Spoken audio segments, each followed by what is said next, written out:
নমস্কাৰ বন্ধু-বান্ধৱীসকল, আকৌ আহিলোঁ আজি যিহেতু শনিবাৰ। এনে এটা ঘৰ বিচাৰি আহিছোঁ। বহুত এখন মানে বৃহৎ ডাঙৰ গাঁও। মোৰ পিছফালে দেখিছে এটা বৃহৎ ডাঙৰ গাঁৱৰ ভিতৰৰ এৰিয়া। প্ৰতিশ্ৰুতি দিলোঁ, প্ৰতিশ্ৰুতি অনুসৰি মই কাম কৰি আছোঁ। আৰু আপোনালোকে যদি যিসকলে প্ৰতিশ্ৰুতি লৈছিলে তেওঁলোকেও একচুৱেলি জুবিনদাৰ নামত কাম কৰি যাওক। আৰু মই ভাবোঁ যিখিনিয়ে কৰা নাই তেওঁলোকেও আগবাঢ়ি আহক। আৰু বহুতে মোক কমেণ্ট কৰি আছে বা ডাইৰেক্টলিও সোধে তুমি সমৰ গগৈ নিচিনা হ'বলৈ গৈ আছা নেকি? কিন্তু মই সেনেকুৱা কথা নহয়, সমৰ গগৈ হ'ম বুলিয়ে মোৰ একো আশা নাই।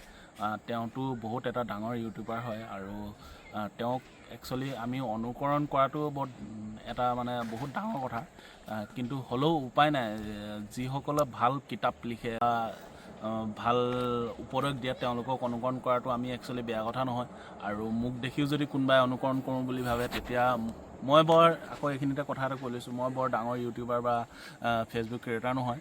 কিন্তু অকণমান যদি কোনোবাই ভাবে কৰোঁ বুলি তেতিয়াহ'লে কৰিব পাৰে। আৰু বিশেষকৈ মই সপ্তাহী কাৰ্যসূচী লৈছিলোঁ, আজি কাৰ্যসূচী কাম কৰিয়ে আছোঁ বৰ্তমানলৈকে। আৰু সুদূৰ ভৱিষ্যতলৈকে আপোনালোকৰ আশীৰ্বাদ আৰু মৰম চেনেহৰ মাজেৰে কাম কৰি যাম বুলি ভাবিছোঁ।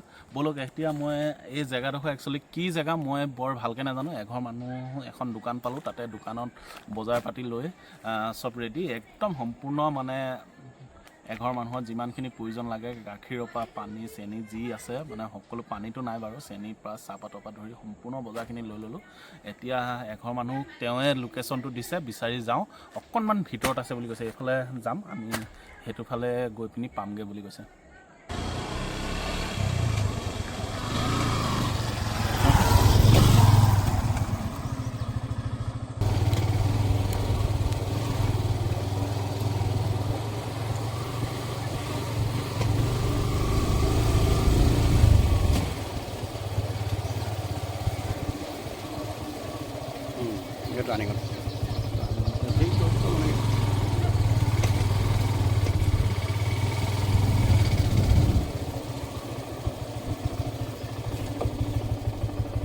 আমি এতিয়া উপস্থিত হ'লোহি এনেকুৱা এখন ব্যক্তিৰ ঘৰত, যিখন দোকানৰ পৰা একচুৱেলি আমি বজাৰটো লৈছিলোঁ। তেওঁৱে এই ঘৰখনৰ এড্ৰেছটো কৈছিলে, এটা দৰিদ্ৰ পৰিয়াল আছে আৰু মাক আৰু পুতেকে আছে বুলি কৈছিলে। কথা হ'ল কি, ইয়াত আহি পালোহি যে তেওঁ মাকো নাই পুতেকো নাই। আৰু তেওঁক যিহেতু ধেমাজি চিকিৎসালয় আছিলে, চিকিৎসালয়লৈ চিকিৎসা সম্পৰ্কত লৈ যোৱা হৈছিলে। আৰু আহি আছে, এতিয়া পলমো হৈ গ'ল, প্ৰায় 4টা বাজুৱে হ'ল। সেইকাৰণে মোৰো ৰৈ থাকিবলৈ ইমান দেৰি সময় নাই। তেওঁলোকক আৰু মই ওচৰৰ পাজৰৰ যি মানুহ আছিলে তেওঁলোকক একচুৱেলি নিমন্ত্ৰণ কৰি আনিলোঁ। আৰু এই আপোনালোকৰ মানে আৰু কেমেৰাৰ সন্মুখতে এই বস্তুখিনি দি থৈ যাওঁ বুলি ভাবিছোঁ। আৰু তেওঁলোকৰ পৰাই অকণমান জানিবলৈ চেষ্টা কৰোঁ এই মানুহৰ একচুৱেলি অসুখটো কি হৈ আছে আৰু কেনেধৰণৰ পৰিস্থিতিত মানে বাস কৰি আছিলে, সেইটো অকণমান কৈ দিয়কচোন। এইঘৰ মানে কি হৈছে মানুহঘৰৰ, মানে ব্যক্তিজন ল'ৰাজনৰ কি অসুখ হৈ আছে? ল'ৰাজনৰ মাত নুফুটে, তাৰপৰা মাকৰ এই কিবা কি জানো লো প্ৰেছাৰ নে কি হ'ল, মাত এটা হেৰাই গ'ল। মাকেও কথা ক'ব নোৱাৰে। তাৰপৰা আজি চবে গাঁৱৰ মানে কালেকশ্যন কৰি পইচা দিলোঁ। কি কয় নামটো? আৰু ওচৰ চুবুৰীয়া আপোনালোকে যে আছে, এতিয়া মানুহ নাই যে কামে আমি যাওঁ, আমি দুখীয়া মানুহ। একচুৱেলি উপস্থিতিতে এইখিনি বস্তু আপোনাৰ হাতত প্ৰদান কৰিলোঁ। আৰু ইয়াতে মানে এদিন মই আমাৰ হিচাপত এদিনৰ খাদ্য প্ৰদান কৰোঁ আমি প্ৰত্যেক শনিবাৰ দিনাখন। কিন্তু যিমানখিনি পাৰোঁ, আৰু হয়তো এনেকুৱা কণ্ডিশ্যন বুলি ভবা হ'লে মই আৰু অকণমান ভৰাই আনিলোহেঁতেন। মই ভবা নাছিলোঁ এইখিনি বস্তু ইমান যে মানে তেওঁলোকৰ এটা পৰিস্থিতি বেয়া হৈ আছে, সেইটো কাৰণে এইখিনি আপোনাৰ হাততে চঞ্জালোঁ।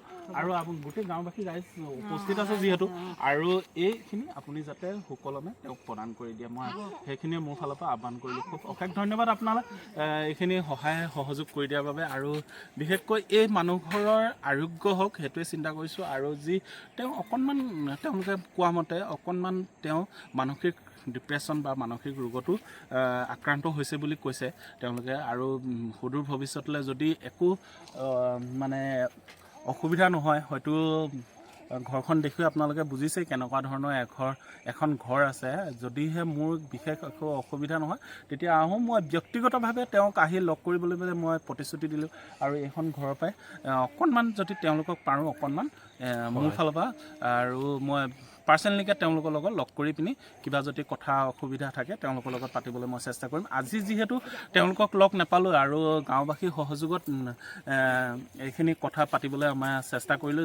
তেওঁলোকে যিখিনি অনুদান কৰিছে তেওঁলোককো অশেষ ধন্যবাদ জ্ঞাপন কৰিছোঁ। এই গাঁওখনৰ যি নিবাসী আছে বাসী আছে তেওঁলোকে তেওঁৰ নিজৰ গাঁঠিৰ ধনেৰে তেওঁলোকে এই মানুহঘৰৰ অকণমান ট্ৰিটমেণ্ট কৰিবৰ কাৰণে সহায় সহযোগ কৰি দিয়াৰ বাবে অশেষ ধন্যবাদ জ্ঞাপন কৰিছোঁ। আৰু বহুতখিনি সুদূৰ ভৱিষ্যতলৈ যাতে তেওঁ আৰোগ্য হৈ আমাৰ মাজত সুনাগৰিক হিচাপে প্ৰতিষ্ঠিত হৈ ৰাইজৰ সপক্ষে কাম কৰি যাব বুলি মই আশা কৰিছোঁ। আৰু যদি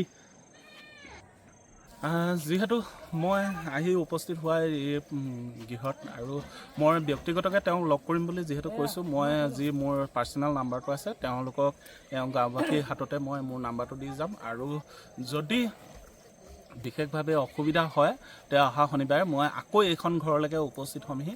এইখন ঘৰৰ পৰা আপোনালোকলৈ আকৌ এটা সুন্দৰ ভিডিঅ' বনাই আপোনালোকক দেখুৱাবলৈ চেষ্টা কৰিম আৰু বা তেওঁলোকৰ লগত কথোপকথন হ'বলৈ চেষ্টা কৰিম। আজিলৈ ইমানখিনিয়ে কথা ক'লোঁ আৰু সুদূৰ ভৱিষ্যতে আৰু এটাৰ আপোনালোকক আশা দিলোঁ যাতে এটা সুন্দৰ ভিডিঅ' আৰু এঘৰ মানুহক মই যিসকলে মোক পেজটোত ফ'ল' কৰি বা লাইক কৰি কমেণ্ট কৰি মোৰ মনোবলটো বৃদ্ধি কৰিছে তেওঁলোককো এইখিনিতে অশেষ ধন্যবাদ জ্ঞাপন কৰিছোঁ। কৰ্মভাগৰ যি মোৰ উদ্দেশ্য আছে এই উদ্দেশ্য যাতে সফল হয় আৰু শান্তিমতে মই কৰি যাব পাৰোঁ। আপোনালোকৰ মতামত জনাবলৈ নিশ্চয় নাপাহৰিব। কমেণ্ট যোগে মোৰ কমেণ্ট ছেকশ্যন যিহেতু খোলা থাকে সদায় আপোনালোকে জনাব পাৰিব।